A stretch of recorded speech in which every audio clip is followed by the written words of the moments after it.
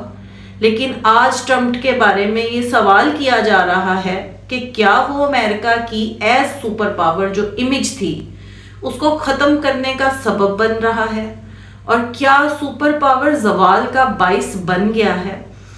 یہ سوال کیوں کیا جا رہا ہے؟ یہ سوال بڑا اہم ہے۔ کیا اسٹریٹ آف ہرمز، آبنائے ہرمز جو ہے اس کے پانیوں میں سپر پاور ڈوب چکی ہے؟ یہ سوال صرف میں نہیں بلکہ ساری انٹرنیشنل میڈیا میں، امریکی میڈیا میں اٹھایا جا رہا ہے کہ کدھر گئی سپر پاور اور اس کی امیج۔ الٹیمیٹلی ٹرمپ کا انجام کیا ہو سکتا ہے؟ اگر اس سوال پہ غور کرتے ہوئے چند روز قبل کا جائزہ لیں، جب ٹرمپ اور نیتن یاہو نے ایران کے خلاف جو ایک بلا وجہ جنگ کا آغاز کیا اور اس کا کوئی جواز نہیں تھا، مذاکرات ہو رہے تھے ایران اور امریکہ کے، تو مذاکرات درمیان میں چھوڑ کر ٹرمپ نے، نیتن یاہو نے ایران پر حملہ کر دیا۔ حملے کے بعد ٹرمپ نے بڑی ایروگنس کے ساتھ یہ دعویٰ کیا کہ ہم یہ جنگ جیتیں گے، اور بعد میں چارج شیٹ جاری کر دی۔ اس کے بعد آیت اللہ خامنئی کی شہادت کی خبر آ گئی، اور آغاز میں ہی ایران کے سپریم لیڈر شہید ہو گئے، تو ٹرمپ اور وثوق سے کہنے لگا کہ یہ جنگ ہم ہی جیتیں گے۔ تیسرے ہفتے کہتا ہے ہم یہ جنگ جیت چکے ہیں، لیکن جیسے ہی چوتھا ہفتہ شروع ہوتا ہے اور جنگ تھوڑی لمبی ہوتی ہے، تو پوری دنیا نے دیکھا کہ ٹرمپ ہیلپ ہیلپ کی پکار لگا رہا ہے۔ جیسا کہ پہلے بھی ذکر کر چکی ہوں کہ سب نے امریکہ کو ٹرمپ کو صاف انکار کر دیا۔ پھر اپنے اوول آفس میں پادریوں اور زائنسٹ لوگوں کو اکٹھا کر کے نیا ڈرامہ رچایا کہ وہ اس کے کاندھے پہ ہاتھ رکھ کے دعا دے رہے ہیں کہ تم ہی جنگ جیتو گے، اور تو اور نیتن یاہو کا بھی بیان آ گیا کہ یہ وہی جنگ ہے جس کا بائبل میں ذکر ہے، یہ میں ہی جیتوں گا اور اسرائیل کو کنگڈم بناؤں گا، یعنی وہی اس کا گریٹر اسرائیل کا خواب۔ یہ زائنسٹ موومنٹ کوئی مذہبی تحریک تو نہیں تھی، لیکن نیتن یاہو اور ڈونلڈ ٹرمپ دونوں نے اس جنگ کو مذہبی رنگ دینے کی بہت کوشش کی۔ اب یہاں ایک بڑا قابل غور اور دلچسپ مگر افسوسناک پہلو یہ ہے کہ ٹرمپ تو کہہ رہا تھا یہ ہماری جنگ ہے، اس کا مقصد ایران کی ایٹامک پاور ختم کرنا تھا، جبکہ نیتن یاہو اس کو بائبل والی جنگ بتا رہا تھا، اور امریکہ کا سیکٹری فار وار جو ہے وہ تو کھلم کھلا اس کو مذہبی جنگ بول رہا تھا، یعنی کہ صلیبی جنگ، اور نہ ہی وہ اپنی یہ خواہشیں چھپاتا ہے، سب سے پہلے یورپ ہی اس کا حصہ بننے سے مکر گیا۔ فائنینشیل ٹائمز میں آیا، CNN نے بتایا کہ ٹرمپ اتحادیوں سے سخت ناراض ہے کہ جنگ کا حصہ بننے سے انکار کیا۔ یہ 2026 کا کیسا افسوسناک واقعہ کہ بہت سے مسلم عرب ممالک نے ٹرمپ اور نیتن یاہو کے اس عمل کی مخالفت نہیں کی، بلکہ وہ اس حملے میں انڈائریکٹلی شامل ہو گئے، اور امریکی ایئر بیسز جو تھیں ان ممالک میں یعنی گلف ممالک میں، وہاں سے ایران پہ حملے کیے گئے۔ اب آپ نے دیکھا کہ اس جنگ میں یورپ تو شامل نہیں ہوا، صاف انکار کر دیا، بلکہ کہا جنگ روکو، لیکن بہت سے مسلم گلف ممالک انڈائریکٹلی اسرائیل کے ساتھ تھے۔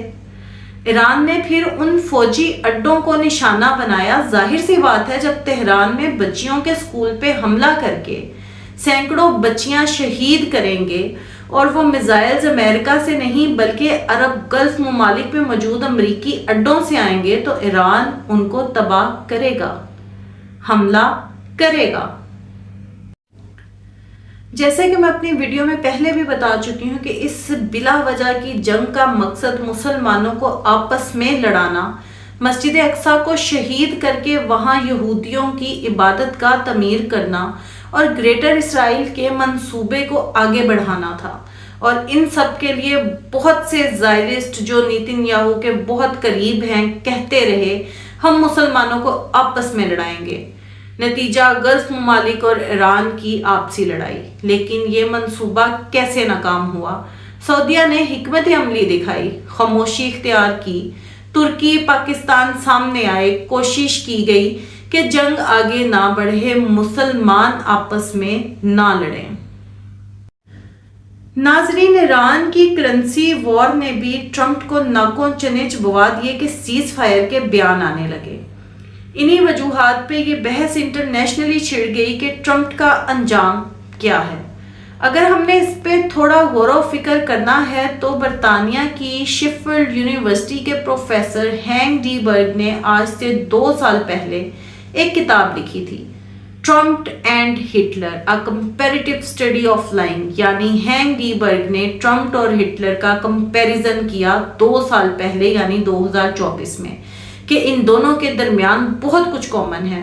ایک اہم خصوصیت بتائی کہ دونوں یہودیت کی پیداوار ہیں، اور پروفیسر نے کتاب لکھ کے دنیا کو وارن کیا کہ دونوں ہی جمہوریت کے ذریعے اقتدار میں آئے۔ دونوں میں ایک اور مماثلت، دونوں جھوٹے، نسلی منافق اور پاپولسٹ سوچ کے مالک، جس کا مقصد نسل اور رنگ کی بنیاد پر نفرت پھیلانا ہے۔ ہٹلر نے یہودیت کے خلاف نفرت پھیلائی تھی، مگر ٹرمپ مسلمانوں کے خلاف نفرت پھیلا رہا ہے۔ ہٹلر دنیا کو دوسری جنگ عظیم ورلڈ وار 2 کی طرف لے گیا تھا، جبکہ ٹرمپ دنیا کو ورلڈ وار 3 کی طرف لے کے جا رہا ہے، اور سارا انٹرنیشنل میڈیا اس پہ کمپیریٹیو اسٹڈی کر رہا ہے کہ یہ دوسرا ہٹلر ہے۔ اب ہٹلر کا انجام تو آپ کو پتا ہے، تو کیا ٹرمپ کا یہ انجام ہوگا؟ یہ سوال اس کی ذات سے منسلک ہے، مگر امریکہ کا بطور سپر پاور امیج وہ ہمیں لگ رہا ہے کہ سوال زیادہ اس پہ ہے۔ ٹرمپ ایران میں رجیم چینج کے لیے آیا تھا، مگر خواب پورا نہیں ہوا، اور دونوں اسرائیل اور امریکہ بہت سے سیاسی مسئلوں میں گھر گئے۔ ایران جو کہ انڈر اٹیک ہے، وہاں رجیم کے خلاف کوئی مزاحمت نظر نہیں آ رہی، لیکن اسرائیل میں نیتن یاہو اور امریکہ میں ٹرمپ کے خلاف بہت زیادہ بے چینی ہے، ان کی مخالفت ہو رہی ہے۔ بہت سے امریکی صحافیوں نے ان کی ملی بھگت اور سازشوں کو بے نقاب کر دیا ہے، جن میں top of the list Tucker Carlson ہے، اور ٹرمپ انتظامیہ ڈکر کارلسن کے خلاف غداری کا مقدمہ بنانے کی سازش بھی کر رہی ہے۔ اور یہ اکیلا نہیں، بہت سے اور بھی صحافی شامل ہیں، مگر افسوس کے ساتھ مسلمان دنیا میں بہت سی ایسی حکومتیں موجود ہیں جو امریکہ کے ساتھ کھڑی ہیں، جبکہ ان کو فائدہ ٹکے کا نہیں ہوا۔ پاکستان پہ بھی بڑا پریشر تھا، اور ایران کے وزیر خارجہ عباس اراغچی نے ایکس پہ ایک سٹیٹمنٹ جاری کیا اور پاکستانی عوام کا بہت شکریہ ادا کیا کہ آپ اس مشکل وقت میں ہماری حمایت کر رہے ہیں، جبکہ اس میں کوئی شک نہیں کہ پاکستانی عوام ایران کے ساتھ کھڑے ہیں۔ پہلے پاکستان عرب ممالک کے ساتھ دیتا تھا، مگر اب عوام ایران کے ساتھ کھڑی ہے۔ اس شکریہ کی وجہ یہ ہے کہ امریکہ اور اتحادی عرب ممالک کا خیال تھا کہ سعودیہ دفاعی کانٹریکٹ جو پاکستان کے ساتھ ہوا ہے اس کی وجہ سے پاکستان کو حملے میں سعودیہ کا ساتھ دینا پڑے گا، کیونکہ پاکستان ایران کا تقریباً 9 کلومیٹر بارڈر ساتھ ہے۔ حملہ کرنا آسان ہے، لیکن پاکستان اور سعودیہ نے حکمت کا مظاہرہ کیا اور ترکی جیسے ممالک نے بھی کوشش کی کہ سعودیہ اور ایران آمنے سامنے نہ آئیں۔ ناظرین، کرنسی وار، آئل پرائزز کا بڑھنا، پاکستان کو پریشرائز کرنا، سیز فائر، کبھی ہیلپ کا ڈرامہ، اس سب کے پیچھے کی حقیقت گریٹر اسرائیل بنانا، مسلمانوں کو آپس میں لڑوانا اور ہٹلر 2 کا دنیا کو ورلڈ وار 3 کی طرف لے جانا ہے، اور پاکستانی عوام کی حمایت اور جنگ کا حصہ نہ بننے پہ عراقچی نے شکریہ بولا۔ اپنی رائے کا اظہار کمنٹ باکس میں ضرور کیجیے گا۔ ویڈیو پسند آئے تو لائک، شیئر اینڈ سبسکرائب۔ اللہ حافظ۔